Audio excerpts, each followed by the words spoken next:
So this is a sort of follow-up to my review of the Jaspers 4R120S keyboard stand, the magnificent construction you can see behind me here. But this is not just about Jaspers stands. This video will be of interest, and important interest, I would like to think, to anyone who is considering buying a keyboard stand, a Jaspers stand of course, but any stand from any manufacturer, and it is to do with the width of the stand. Now you might think, oh, I've got the width covered, that's fine, but bear with me for a few minutes and I will explain why this could be so important to you. Now I mentioned this I think briefly in the review, but I didn't go into any particular detail about it. Now I got the 4R120 because I needed to save as much space as possible, and this video will be of particular interest to anyone in a similar situation who has a small space, who needs to make the most of it. The R in the stand name, 4R, 4 refers to the number of tiers. R, I like to think, refers to rollers because the stand is on rollers or casters and you can move it around. And I went for this model because it's like an A-frame, except about 2/3 of the way down the front of the stand drops vertically, so it saves about 20 centimeters over the depth of a traditional A-frame stand. And in a space like this, 20 centimeters is a lot. Now the 120 refers to the inner dimensions of the stand. The stands themselves are around another 10 centimeters wider, but the arms that the keyboards lie on mean that the keyboards lie within the stand. So effectively 120 is the maximum width of a keyboard or keyboards that you can fit inside the stand. Now this is obviously important if you have large keyboards which may not fit inside the stand. Now a 120 stand should accommodate any 4-octave keyboard. If your keyboards are 5 octaves or even larger, you will need to measure them to make sure that they will fit inside the stand. But my plan was to have a master keyboard on the bottom tier and then fill up the rest of the tiers either with desktop modules or with little 3-octave synths. Now when I bought the stand I had 4 or 5 keyboards or instruments that I wanted to put on it. However, I have since ordered another 2 keyboards and these may cause a bit of a problem. So I wanted to put this out there so you can take this into consideration and hopefully don't get stuck in the same sort of predicament that I am possibly going to get stuck in. So I obviously made a conscious decision to get the 120 width and not the 140. So another 20 centimeters, I think that would just be pushing it a little bit too much. I might as well just have built a keyboard rack right across the room and have done with it. So practically I made the decision that 120 was really as wide as I could realistically go without causing problems in the room. So if you are short of space in your studio and are wondering how wide or how narrow possibly a stand you can get away with, I have a little bit of information which might be of use. I made a list of the widths of a number of popular synthesizers.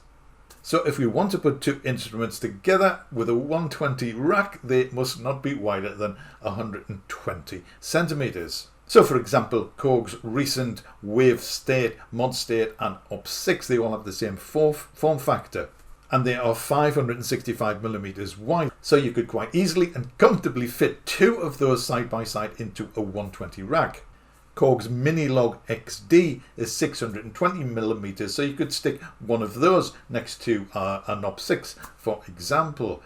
Now what's interesting about the form factor of Korg's Op 6 and other similar instruments is that the width is just about as narrow as you can possibly get while still accommodating 3 octaves.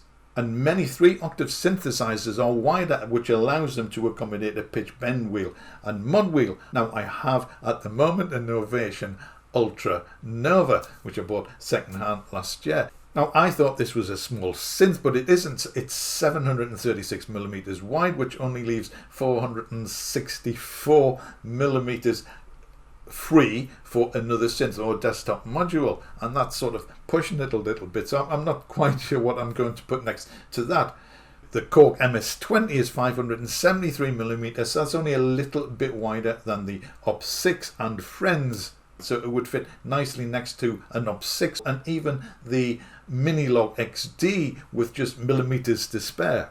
Behringer's Poly D and Monopoly are 640mm wide, so even the OP6 would not really fit beside it. Neither would Moog's Grandmother at 584. We would, however, be able to squeeze in Moog's Sub 25, although Moog's Sub 37 would cause similar problems. I've also taken the measurement of the sequential OB6 desktop module, which is quite wide at 520. That's quite wide for a desktop module. So the point of all this is, when you are planning the width of your stand, if you are desperate to save space, which of course I was and I still am, then in an ideal world you would know exactly what keyboards you were going to put on the stand and where they were going to fit. Now in my case, I had keyboards I wanted to put on the stand, but I also wanted room for expansion, which is why I got a 4-tier stand. I had no idea what I might buy next. As it happens, I have ordered 2 other keyboards because the manufacturers do not produce desktop module versions, which is a shame. One's a 4-octave keyboard, so that will have to go on a 2nd tier here. The other one is 3 octaves, but it is quite wide, so I'm going to have to do a bit of shuffling around. Now initially, before I bought the stand, I thought it might be possible for the keyboards to extend over the edges of the stand if necessary. But as the arms and the keyboards would sit on them fit inside the width of the stand, that is not necessarily an easy proposition.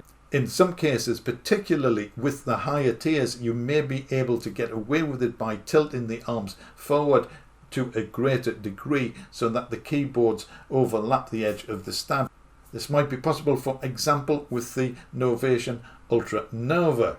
This is on the 3rd tier. However, the Wave Station on the 2nd tier, I don't think that would be possible or practical. So that's basically it. Just a suggestion to check the width of the keyboard stand before you order it. Make sure you know what you want to fit into it and that it will fit. Of course, you don't know what you might buy in the future if you are buying a stand with additional tiers, with additional arms, in the hope of expanding. Now, had I the room and the space, I think I probably would have gone for the 150. I would certainly have gone for the 140.